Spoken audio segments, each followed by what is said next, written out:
Alliance versus Horde. This is the constant refrain of the Warcraft universe. No matter how many times the two have to put aside their differences in the face of a common enemy, whether it's the demons of the Burning Legion, the undead hordes of the Scourge, the Elemental Lords, the Iron Horde, the Old Gods themselves, any peace or accord just never seems to stick. There's just too much enmity, too much bad blood between the various races of the Horde and the Alliance for peace to ever really last. That and the fact that if there was lasting peace, Blizzard would finally have to retire their biggest moneymaker. But there is an in-universe reason for all this mistrust, all this dislike, and that is the subject of today's video. Welcome to Brainstorm Lore, and welcome to the First War between orcs and humans. The kingdom of Stormwind, southernmost of various human domains, had enjoyed peace for quite some time. Apart from the occasional raids by gnolls and trolls, there really wasn't much going on. It was a time of complacency. But of course, complacency always leads to disaster. Reports started coming in about strange new invaders, hulking green monstrosities that slew everything in sight and burned that which they could not steal. Not much else was known about these strange newcomers. The only thing that was known for sure was that they seemed to be coming from the Swamp of Sorrows, extensive marshlands that hugged the southeastern border of the kingdom. Stormwind's ruler, King Lane Rin, was unwilling to proceed until they had further information about this threat. And so he appointed his champion and longtime friend Anduin Lothar to the task of finding out more information about these creatures, what their purpose was, and where they had come from. By chance, the scouting party happened upon Medivh, the guardian of Tirisfal, the most powerful living sorcerer in Azeroth, along with his young apprentice Khadgar. Like the king, Medivh was an old friend of Lothar's, and the champion of Stormwind attempted to recruit the guardian's service against the orcs. Medivh, however, was reluctant to do so. The last time he had gone to war and used powerful magic, his spells had run out of his control, and he was none too keen to repeat that particular debacle. Meanwhile, the orcs' material raids continued unabated. At this point in its early history, the Horde was simply a very loose confederation of various clans and warbands, ostensibly under the leadership of its warchief, Blackhand the Destroyer, chieftain of the Blackrock clan. In reality, the true decision-making power ultimately lay with a small cabal of warlocks known as the Shadow Council, and its leader, Gul'dan. Blackhand was a competent commander, but was also easily manipulated, and Gul'dan had very little trouble getting the warchief to do whatever he wanted him to do. Unfortunately, Lothar was unable to locate the main orc encampment. He was, however, able to gain enough information to devise a simple strategy to counter the orc raids. He ordered his men to set up ambushes in small towns and villages likely to be raided by the orcs. The plan was that when the orcs arrived, they would then surround the enemy and wipe them out. After losing several of his raiding parties to Lothar's tactics, Blackhand ultimately decided to launch a major offensive into the heartland of Stormwind. In the meantime, he left his second-in-command, Orgrim Doomhammer, in charge of strengthening the original encampment's defenses. This fortified encampment would later become the modern Horde outpost of Stonard, which still exists to this day in the Swamp of Sorrows. Meanwhile, Medivh and Khadgar had recently captured a spy from the orcish side, Garona, and from her had learned information about Blackhand's upcoming offensive, and were able to warn King Lane and Lothar in time. The first siege of Stormwind ended in complete disaster for the Horde. While the orcs and ogres were busy throwing themselves at Stormwind City's walls, King Lane had his army board several ships, sail out of Stormwind Harbor and down the coast, and then circle behind and hit the Horde in the rear, ending the battle in one stroke. The Horde, beaten, if not quite broken, returned to their encampments in the swamplands, and proceeded to lick their wounds and resume launching material raids. Meanwhile, Medivh and Khadgar had managed to win the trust of the orc spy Garona, and through her learned many crucial details about the Horde and where it had come from. It turns out that the Horde was originally from a dying planet known as Draenor, and that Gul'dan had led them here through a mysterious device known as the Dark Portal. Garona also revealed that Gul'dan and the Shadow Council had tasked her with an additional goal: to find and relay back to them any information regarding a strange place known only as the Tomb of Sargeras. However, both Khadgar and Garona began to notice that Medivh's behavior was becoming increasingly erratic as time went on. Meanwhile, in an attempt to bolster the Horde's forces after its defeat at Stormwind City, Gul'dan and the Shadow Council had stumbled upon a new kind of magic. A spell by which the souls of orc warlocks could be implanted into the corpses of human warriors. These became known as Death Knights, malevolent warriors that knew no pain and were quite literally beyond death.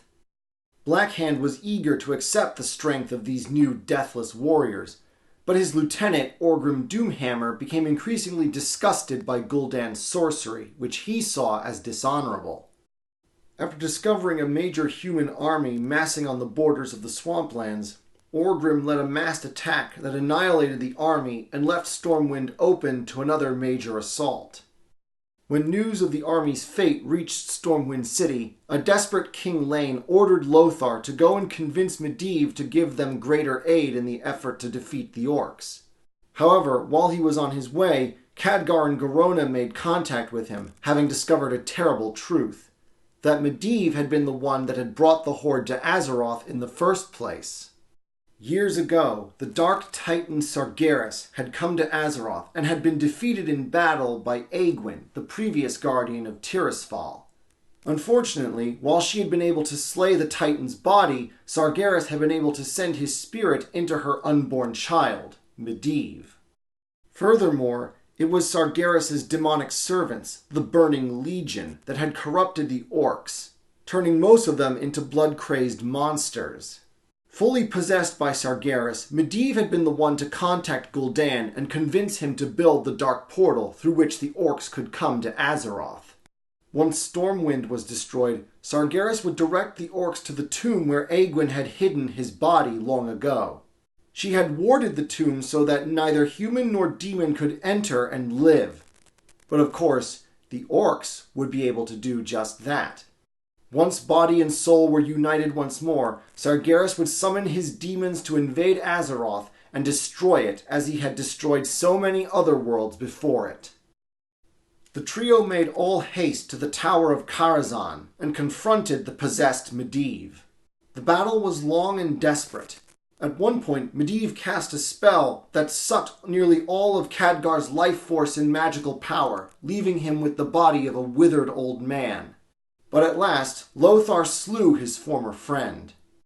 Meanwhile, Gul'dan, who had been in loose mental contact with Medivh ever since his arrival on Azeroth, sensed an opportunity. While Lothar and his allies battled against the Guardian, Gul'dan and his warlocks cast a spell that would enable him to reach into Medivh's mind and discover the location of the Tomb of Sargeras, which Gul'dan intended to unlock and use for his own purposes. However, when Lothar killed Medivh, the resulting mental backlash sent Gul'dan and all of his warlocks into a joint coma. Days passed, and the Horde began to grow nervous. The Shadow Council had always met in secret, so no one knew where they were or what had happened to them. And Orgrim Doomhammer saw his chance. He challenged Blackhand to the Mak'gora, the sacred duel of honor. And after a lengthy battle, he slew his former warchief by crushing his skull with the Doomhammer, the weapon for which he was named. Hailed as the new warchief of the Horde, Orgrim began preparing his forces for a final push on Stormwind. It was around this time that several Horde scouts had managed to recapture Garona.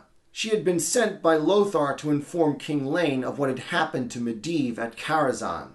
Orgrim, knowing that Garona had been a personal agent of Gul'dan's, had her tortured into revealing the location of the Shadow Council, after which he let her go.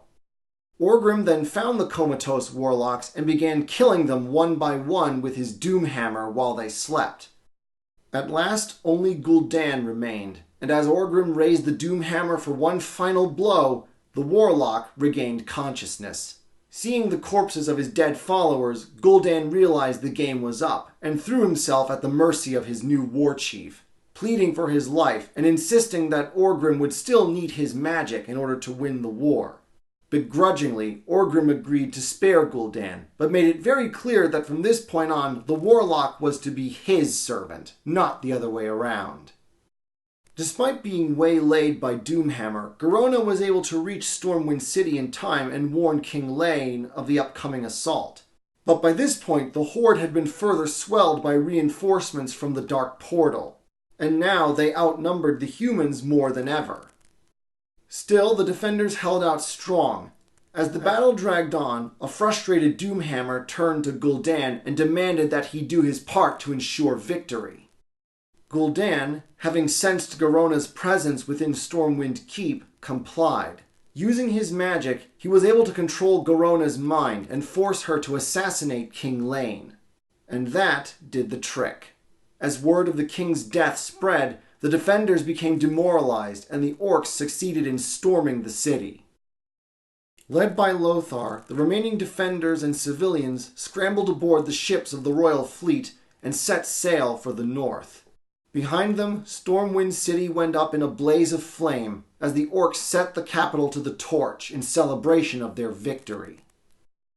Only Doomhammer did not participate. He was watching the sails of the retreating Stormwind fleet, for he knew that one day the humans would return and try to reclaim what his horde had taken. After several long months of sailing, the refugees from Stormwind reached Lordaeron, the most powerful of the human kingdoms. Once he was informed by Lothar of the great threat posed by the orcish invaders, the king of Lordaeron, Taranas Menethil, summoned a council of all the human leaders and the leaders of every race within the eastern kingdoms, including those of the dwarves, gnomes, and high elves, and urged them to unify and fight against the Horde. Thus, the first alliance was formed. Years would pass, and many more battles would be fought, but the humans, particularly the humans of Stormwind, would not easily forgive or forget the many crimes the orcs had committed against them. But that is a story for another time. For now, our series of origin stories continues. Next week, an origin story set a long time ago and in a galaxy far, far away. The origins of the Jedi and the Sith. Until then. Thanks for watching this video. Please like, share, subscribe, and check out my website, studiobrainstorm.net. Studio Brainstorm is a small publishing company looking to reach out to other independent or small-time writers looking to get started. If you have a story worth telling, whether it's a book, comic, novel, or a short story, please contact us. Both email and phone hours are listed on the website. Thank you very much, and have a good day.